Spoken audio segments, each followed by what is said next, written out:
Welcome to the Magical Melting Pot podcast series that celebrates America's diversity through food, where leading culinary experts share their stories, cultures, and career journeys.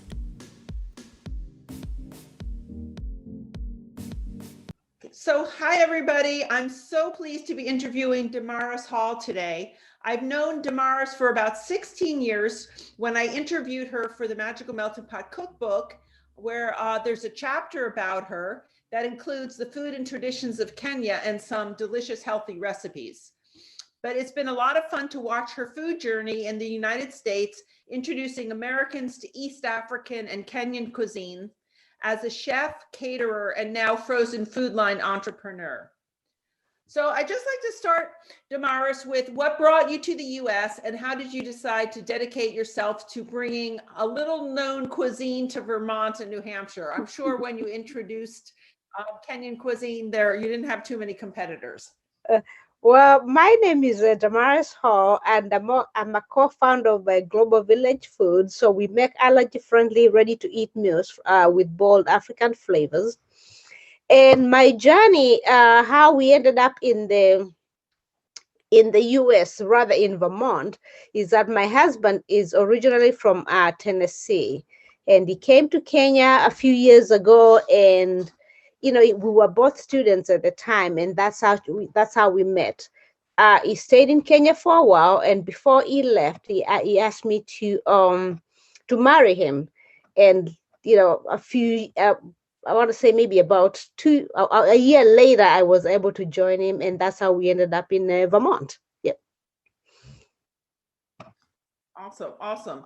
And how did you decide to start cooking, or like what was the first thing that you did? Because when we spoke, I believe you were a caterer. I don't know if you've had a restaurant at some point, but can you just share? You've done a lot of different things within the food world, and the evolution of your career and your journey has been quite interesting. And you can take us up to today, because I know you were impacted by COVID and you've pivoted a little bit and gone in a new direction that's turning out to be really, really successful. So if you could just take us a little bit through your food journey, career journey in the US.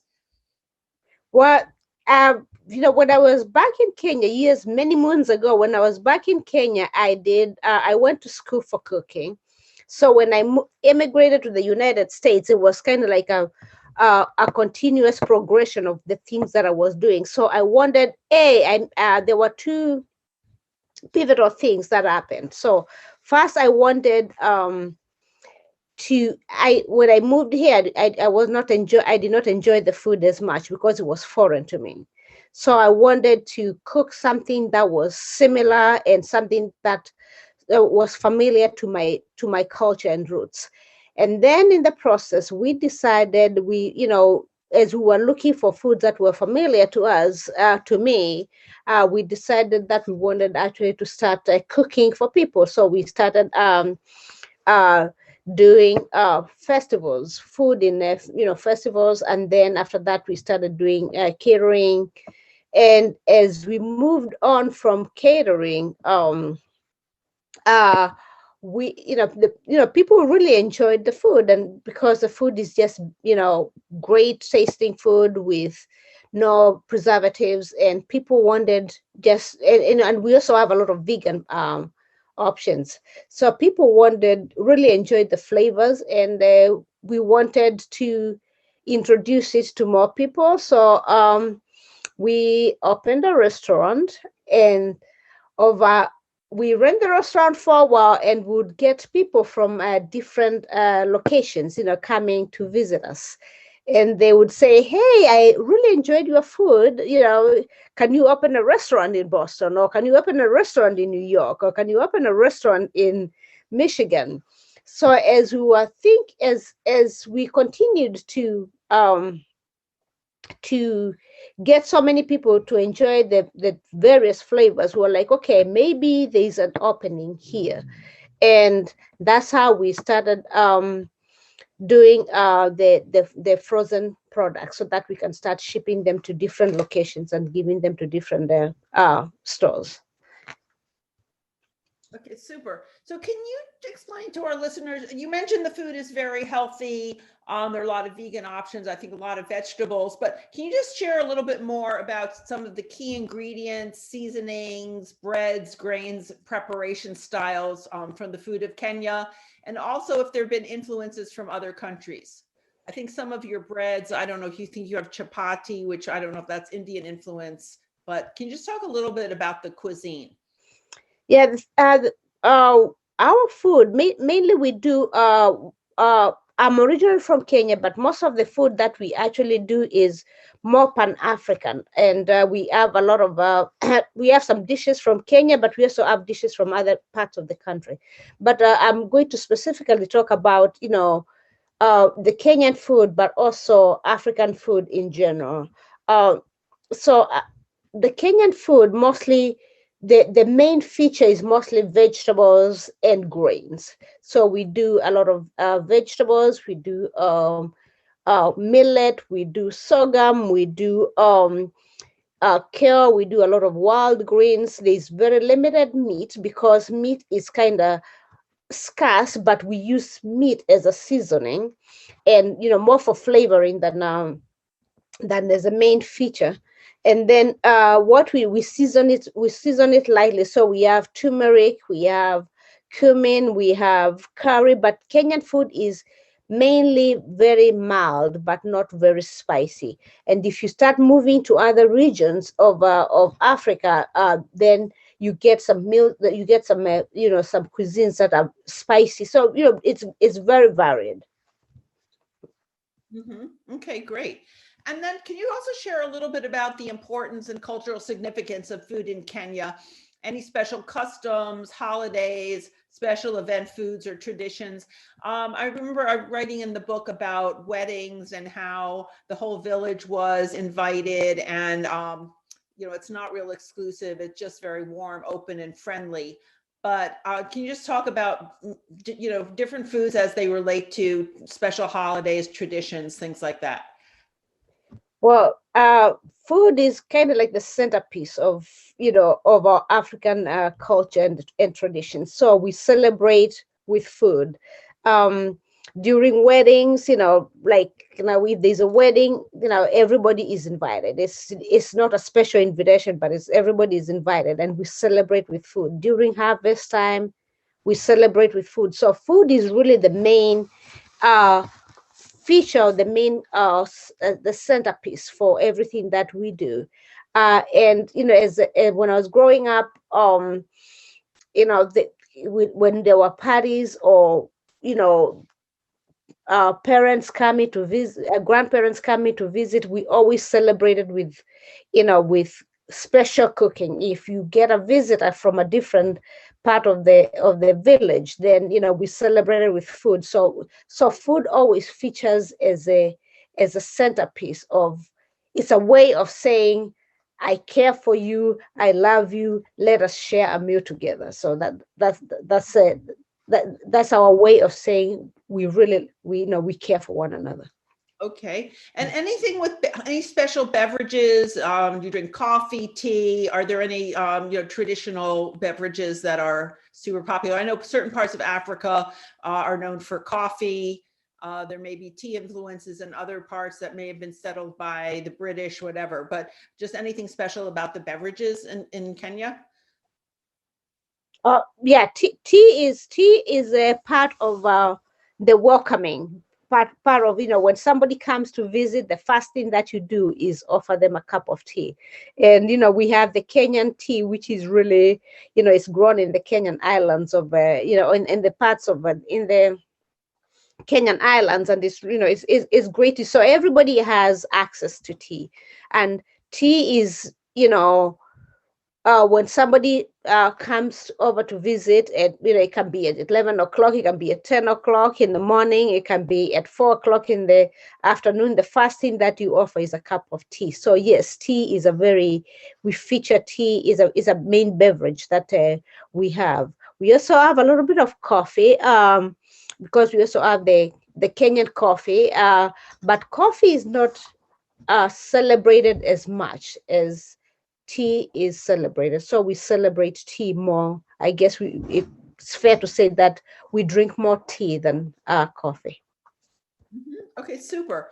And Yeah. I know you've been having tremendous success with your Global Village Cuisine line of frozen foods.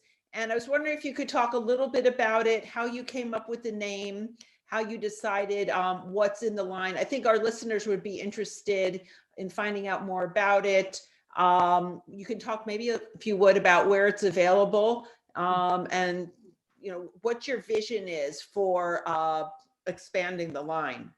Is it Pan-African? Is it primarily East African in terms of the dish you selected? How did you determine what products to offer? So with the Global Village foods, what we actually do have is kind of like an extension of what we used to have at the restaurant. The dishes that were really popular, and another turning point that happened as we were um, trying to figure out what it is that we actually wanted to serve. Um, our son was born with food allergies, so we wanted to incorporate that as part of, okay, we are going to cook foods that are allergy friendly, but they're also very familiar to people, and they're also going to be very tasty.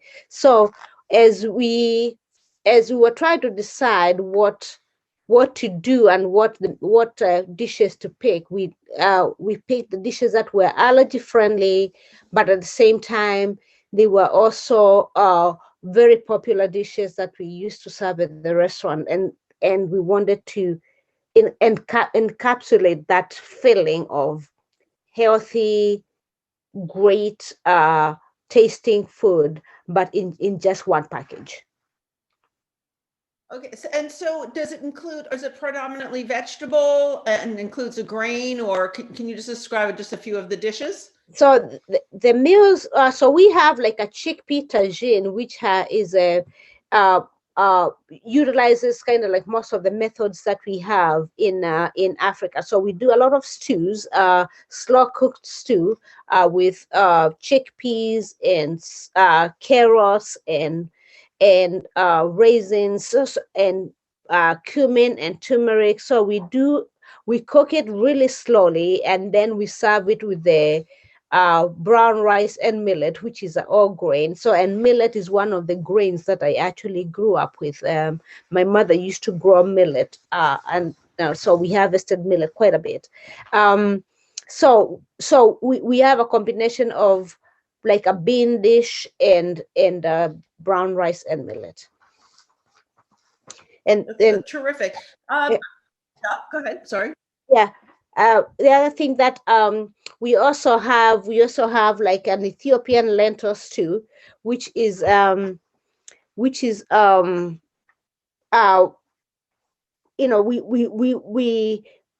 we pick from, it's like a Pan-African meal. So we pick from different parts of Africa, and we say, okay, in Ethiopia, the meals are made, it's the lentils are served with injera, but instead for us, we look and say, okay, because injera does not translate well in the frozen section, we are going to make it with brown rice and millet. So you kind of get a taste of both worlds. You get the Pan-African, but you also get the dishes that really go well with one another. So we have like two lentil dishes that are both from Ethiopia.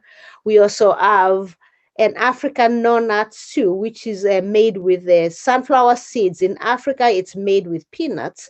And because we also take care of people who have allergies, we actually make it with the sunflower seeds. So we had to translate that to, for our own purposes, to, because our son could not have peanuts, we wanted to translate that to also make it available for families like ours who cannot be able to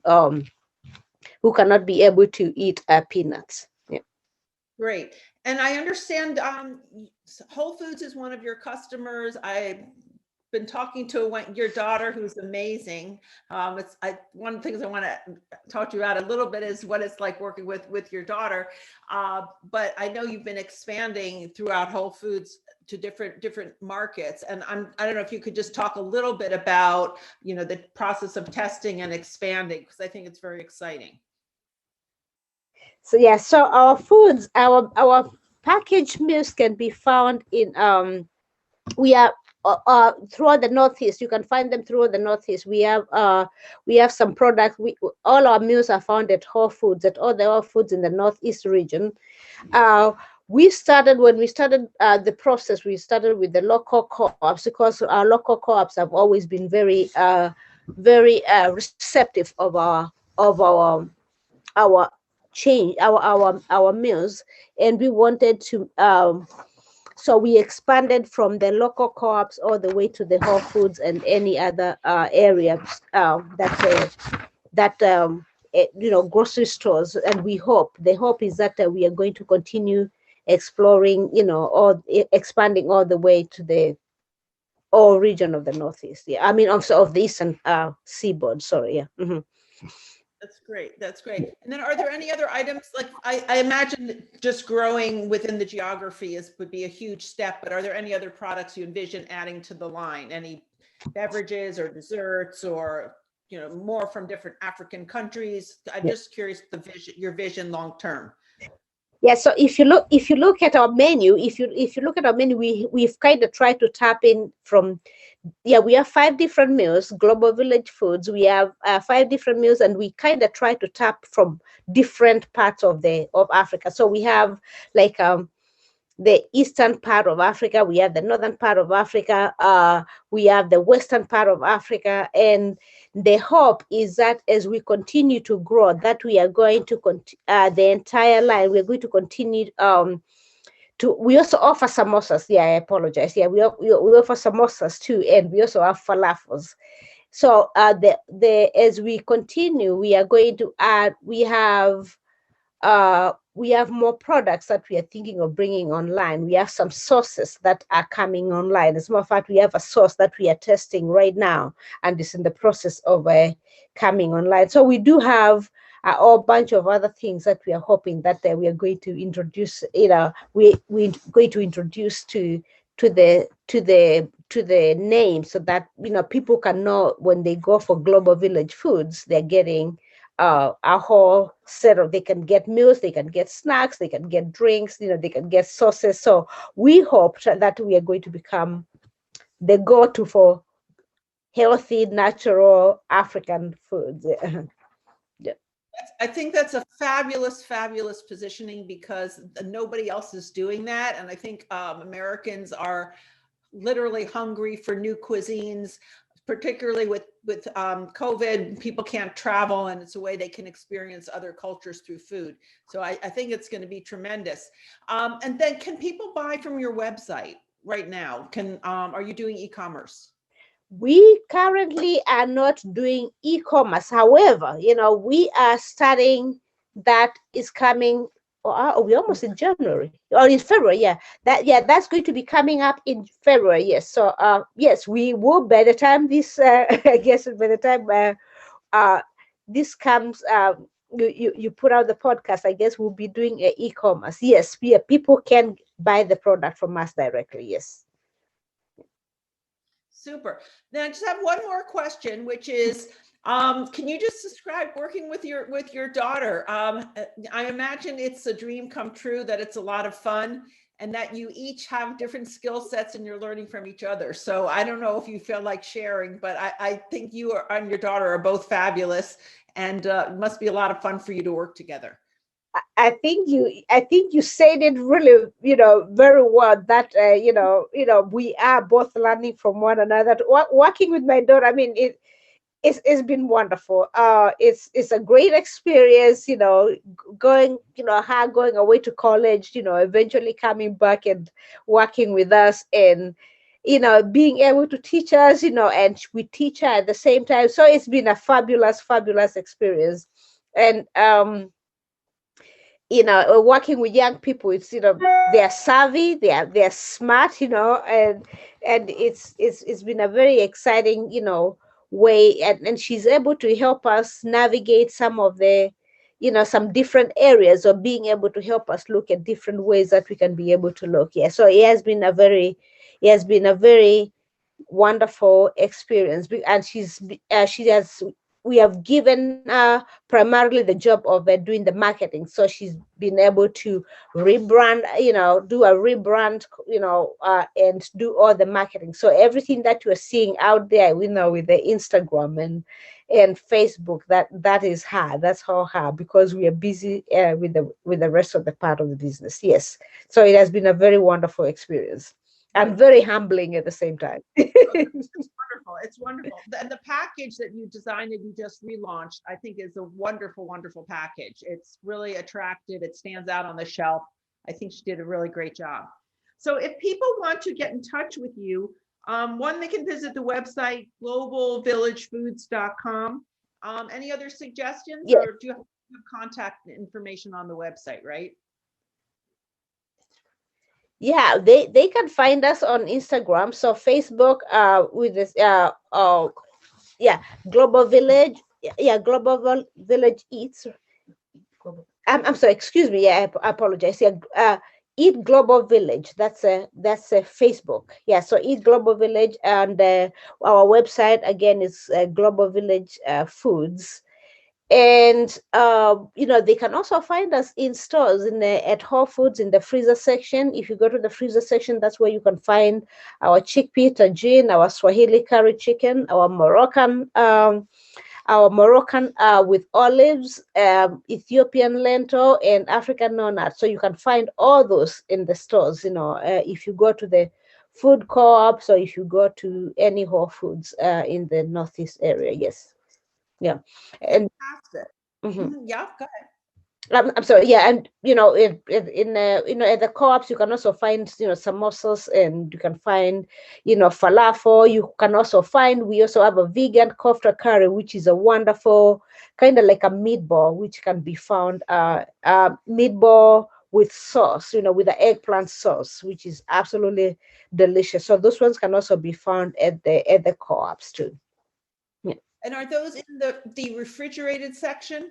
Yeah, those ones are in the refrigerated sections, and in the co-ops, yeah, and in the deli section, yes. And those ones also are available, when people order it online from us.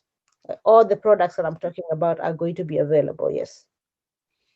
Wonderful, wonderful. Well, I'm so happy for you. I really think you've hit on a winning idea.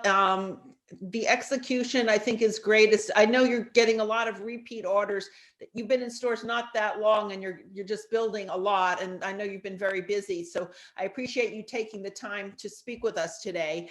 And I can't wait to eat more of the food, because again, it's very hard to find. So it's wonderful that now can be made available to so many people. So thank you very much. Really appreciate it. And stay in touch. Bye-bye. Bye-bye. Thank you.